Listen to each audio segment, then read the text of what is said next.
Hold on to your format because Dragon Link, Tier Elements, and Sword Soul are back for this double header case tournament. Make sure you guys smash the living crap out of that subscribe button so you guys don't miss out on more awesome content. We have two case tournaments we're going to be looking at here. The first one's going to be Rogueden's tabletop case tournament here, which actually ended up, their top cut was pretty diverse for what I've seen for a lot of regionals out here to honestly match. You had two Sprite and top cut, which shouldn't surprise anybody there, considering the fact that this deck has just been one of the craziest power turnovers via the format here. We also have two Flounder in top cut once again.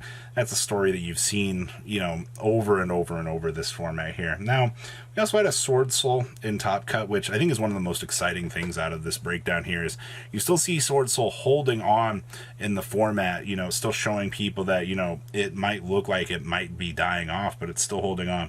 Then we have Tier Elements, Dragon Link, and even Math Mech as well as some of your top contenders holding on to this case tournament. We're going to pass on over to those top deck lists now. Winning this particular case tournament was none other than Sprite. That shouldn't be any real surprise to a lot of you guys here.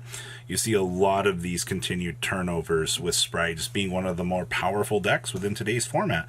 I also like the 2 talents, 2 Dark Rollers splash here.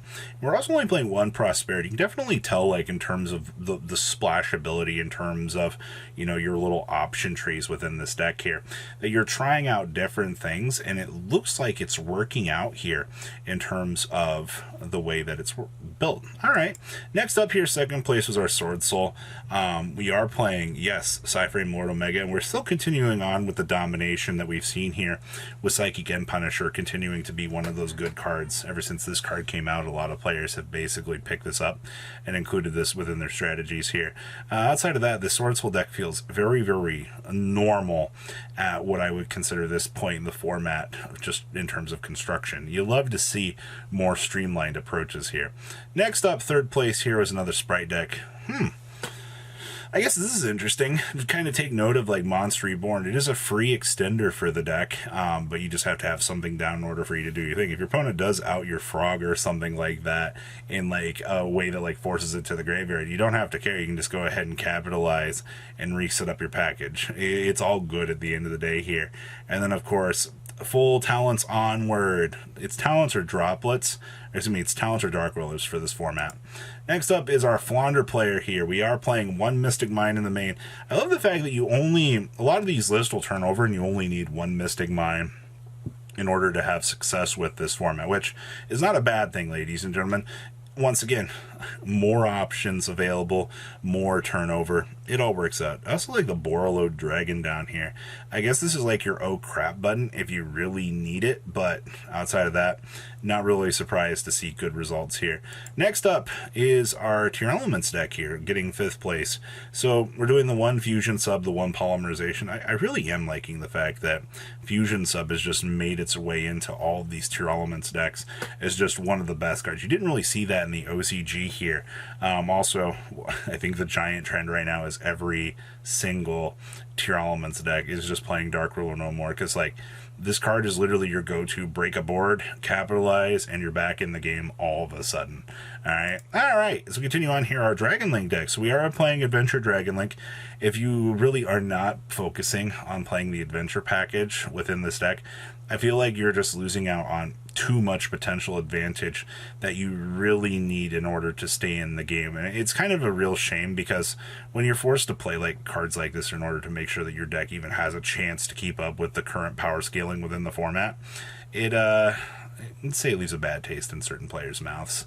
Alright, next up is another Flounder list here. Now, this one we're playing double Dark Roll no more, 1 Mystic Mind. Of course, double copies of Book of Moon to punish the opponent. You got to be playing the Dimension Shifters. I know we've seen one successful build this format that was not focusing in on the Dimension Shifters, but I feel like you're just losing too much of your go-to advantage off of this. Outside of that, full Ultimate Slayer combo down here, and we're also citing the other Dark Ruler no more if we really need to have access to it, so no problem.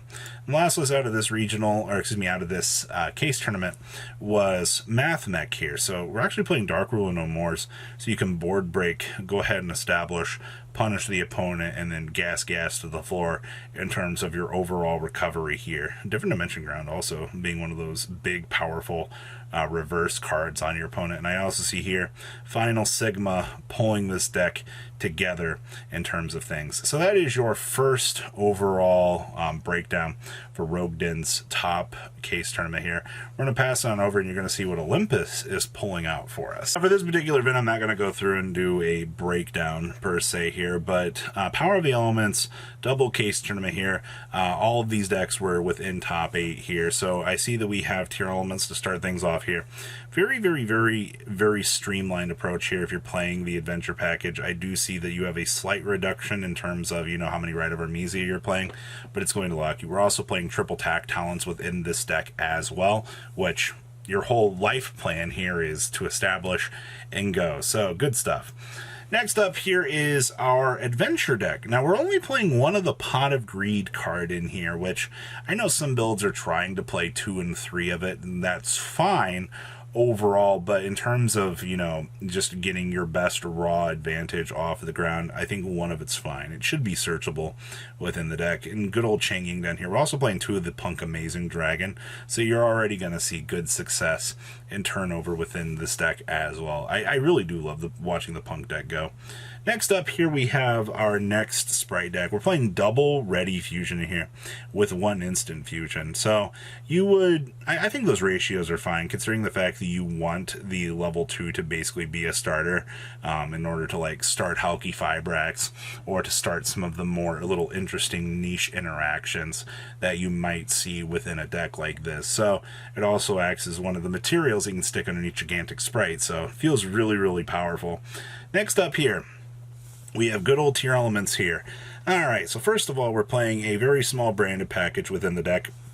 We've kind of seen that overall, that you will see like just your branded package incorporate itself into the deck, so you can go ahead and stabilize the thing, because honestly, like, the danger package feels powerful, but it feels kind of lacking in some of the department that you want to do. So having that package as a backbone for a build like this is fine.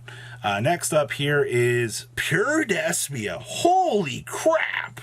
Finally, something exciting in my life. Holy crap, where have you been all format?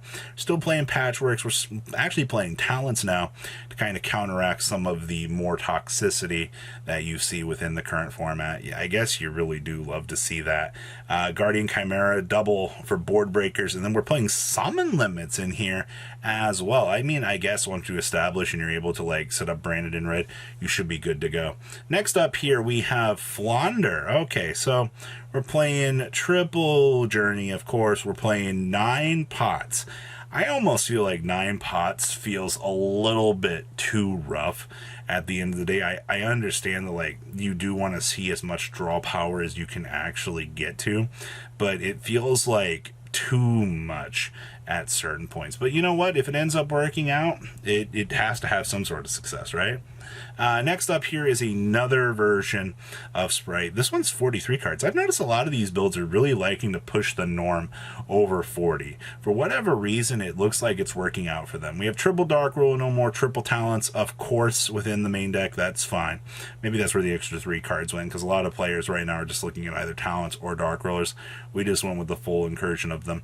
Obviously, we have Silent Graveyard down in the side deck as well here, so you can capitalize and punish the opponent. And the last as we have for this video is another Sprite tier elements deck, where you once again see that full power of your Sprite combo bringing you together. And then one of the first lists that I've seen that's actually playing the new TCG exclusive Link 2 that we just recently got, that I think that they were trying to release as a card to help out tier elements, which, excuse me, as a card to help out Sprite, which I haven't really seen a lot of that this format, but nonetheless, it's really good. So that is your double header case breakdown for this. Now, of course, you guys have seen so many results out here, and if you guys have had success out here, please feel free to reach out to me.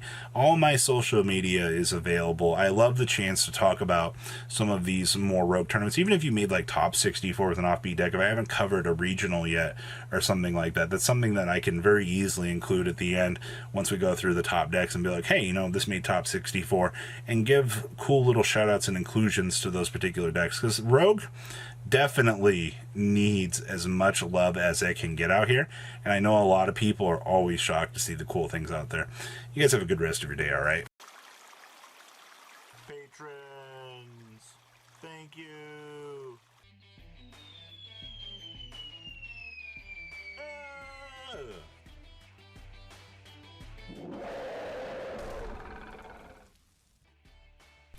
Thank you so much for watching.